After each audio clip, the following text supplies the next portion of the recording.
Hi, it's Nick. Welcome back to this preview of my online free longevity mindset course that you can find the full link for in the description box below or on my website at nickangaro.org.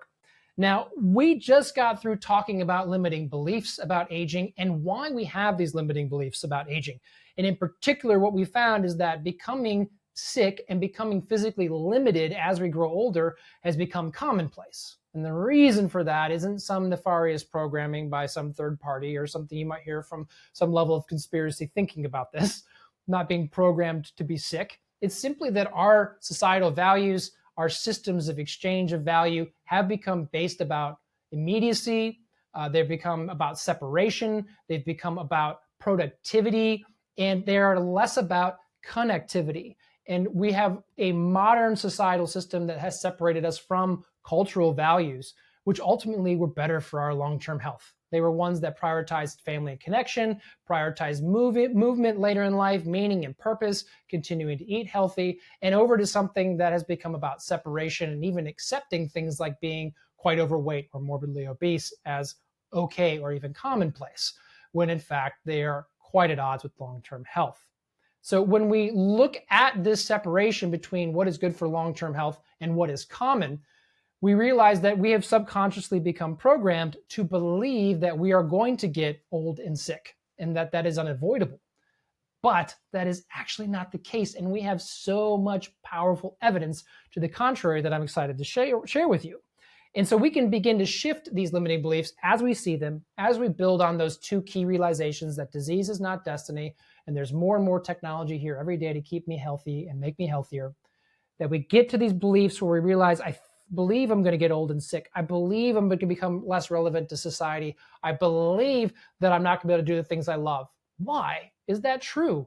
No, it's not. And we can begin to challenge that by understanding the things that determine our health outcomes, our long-term health outcomes, and shift into a conscious state of realization, away from the subconscious and into really believing I don't have to get sick and weak and dependent as I grow older. There's a different trajectory open to me.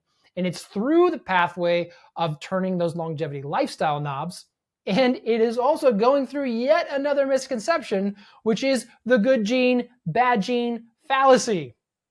If you've heard this one before, you certainly know it. You might actually be sitting there believing it. And it is that we either have good genes for living a long, healthy life, or we have bad genes and we're not going to live a long, healthy life. And people perpetuate this myth in their own language very commonly. It's one of the most common things that I hear when talking about longevity. Oh, grandma lived to such and such age, so that means I will as well. Doesn't work that way. And in fact, Nir Barzilai wrote a whole book, expert longevity researcher on longevity genes, looking for them. And spoiler alert, he really didn't find them. The reason for this is that it is actually, depending on where you cite the numbers, 70 to 90% of our longevity health outcomes are based on lifestyle factors, not our determined genes. Now, there are obviously strong exceptions to this in terms of genetic diseases. That is not what I'm talking about. I'm referring to somebody who has an overall healthy genome without a genetic disease. So the reason that this is true is it's not actually about good genes, bad genes, genetic diseases aside. It's about the epigenome. The epigenome is what wraps up our DNA and ultimately programs its expression. It is how you can have the same DNA in a retinal cell, a skin cell, nail cell, hair, heart, kidney, liver, all the same DNA, all your DNA, yet different expressions of that DNA. It is organized by the epigenome, an epigenetic signal.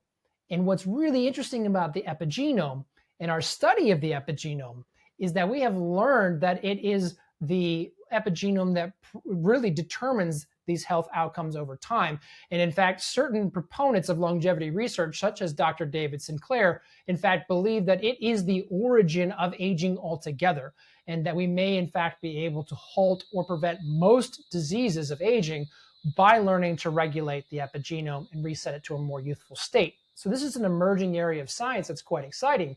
But come back to the established science in this space, we know that your epigenome is responsive, it's changing, it can look very, very different in as little as 3 to 6 months if you change the way you're living your life.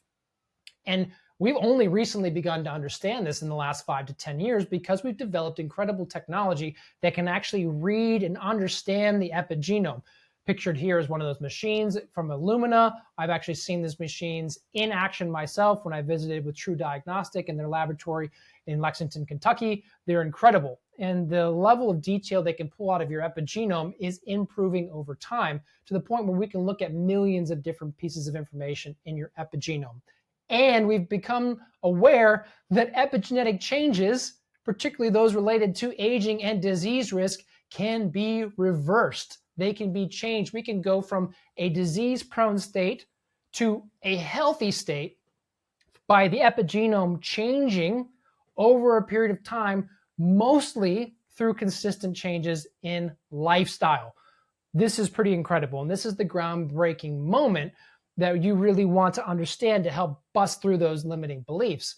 It's that an unhappy genome, pictured over on the left, when we go through these different longevity lifestyle factors represented by the icons on the screen, I explain these more on my website, by having good mental health, longevity fitness, a healthy environment, getting good sleep, eating good nutrition, we can change our epigenome to a healthier, happier one like we see on the right.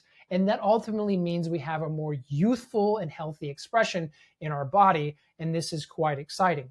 And in fact, it is why disease is not destiny.